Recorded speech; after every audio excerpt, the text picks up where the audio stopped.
Portrait du jour, Nicolas, c'est celui de Mo Farah, star de l'athlétisme en Grande-Bretagne. Il vient de révéler qu'il avait menti sur son nom et sur son histoire, mais vous allez voir que c'est beaucoup plus fort encore que ce qu'on imaginait. Oui, les Anglais le connaissaient sous ce nom donc de Mo Farah et même désormais de Sir Mohamed, puisqu'il a été anobli par la reine pour ses exploits. Jusqu'à présent, ce très grand champion avait toujours raconté qu'il était originaire de Mogadiscio, en Somalie, qu'il était arrivé en Angleterre à l'âge de 10 ans avec sa mère pour venir rejoindre son père qui était informaticien. Eh bien, tout cela était faux.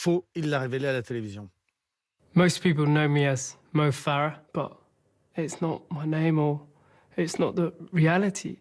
The real story is. Et voilà, il confesse donc que son vrai nom, ce n'est pas Mo Farah, c'est Hussein Abdi Kaïn. Il ne vient pas de Mogadiscio, mais d'une région séparatiste au nord de la Somalie. Son père n'était pas informaticien, il est mort à la guerre quand il avait 4 ans. Sa mère n'est pas venue avec lui en Grande-Bretagne. Elle l'avait confié, le petit Hussein, à un oncle à Djibouti. Puis cet oncle l'a à son tour confié à une femme qu'il a séparée de son jumeau, puis qu'il a fait rentrer illégalement en Grande-Bretagne. À l'arrivée, cette femme a déchiré ses papiers, lui a donné un nouveau nom, puis a exigé que l'enfant de 9 ans devienne un domestique, qu'il fasse le ménage et s'occupe des autres enfants de la famille en échange de la nourriture. Finalement, c'est un prof de sport qui est venu en aide, qui lui a trouvé une vraie famille d'accueil et qui l'a aidé à avoir des papiers. La suite est connue. Mo Farah est devenu le roi de la course de fond, médaillé d'or sur 5000 et 10 000 mètres aux Jeux de Londres, puis de nouveau aux Jeux de Rio et 6 fois champion du monde. Et il a décidé de raconter sa véritable histoire dans un documentaire. Qui sera diffusé ce soir par la BBC en Grande-Bretagne. Il a fait ce choix à 39 ans en pensant à ses 4 enfants